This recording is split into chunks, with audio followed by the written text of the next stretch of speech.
ក្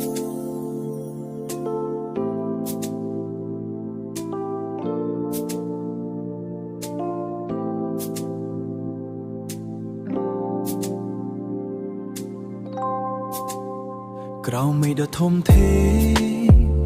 ក្នុងចំណោមមនុស្សរាប់លាននាក់វាសនាបានចាឲ្យបងបានជួបអូនគឺជាភ័ព្វសំណាផាន់ណាម្នាក់នេះធ្លាប់តែដើរលើផ្លូវដែលឯកាតែពេលមានណាលីជីវិតក៏មានពន្លឺនិងអត្ថន័យអរគុណមាសមេដែលព្រមរួមសុខរួមទុក្ខជាមួយបងមិនថាផ្លូវខាងមុខមានឧបសគ្គឬហត់នឿយយ៉ាងណាឲ្យតែមានអូននៅក្បែរបងមានកម្លាំងចិត្តជានិច្ចណាលីអើយអូនគឺជាកម្លាំងចិត្តតែមួយគត់របស់បង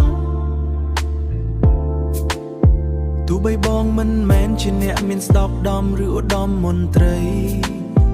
តែបងមានបេះដូងស្មោះតែបងមានបេះដូងស្មោះដែលហ៊ានលះបងគ្រប់យ៉ាងដើម្បីអូបងនឹងខំប្រឹងរាល់ថ្ងៃដើម្បីសាងអនាគតដ៏ស្រស់បំព្រងឲ្យគ្រួសារយើងមានក្តីសុខនិងស្នាមញញឹមជារៀងរហូ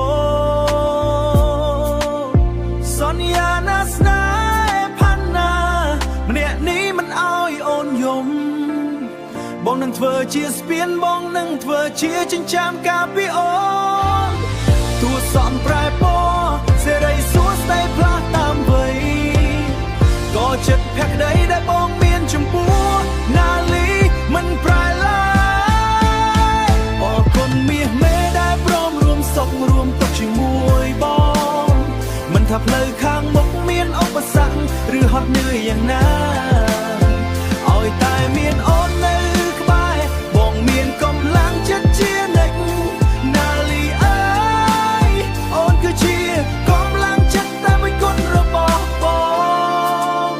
ស្រឡាញ់អូន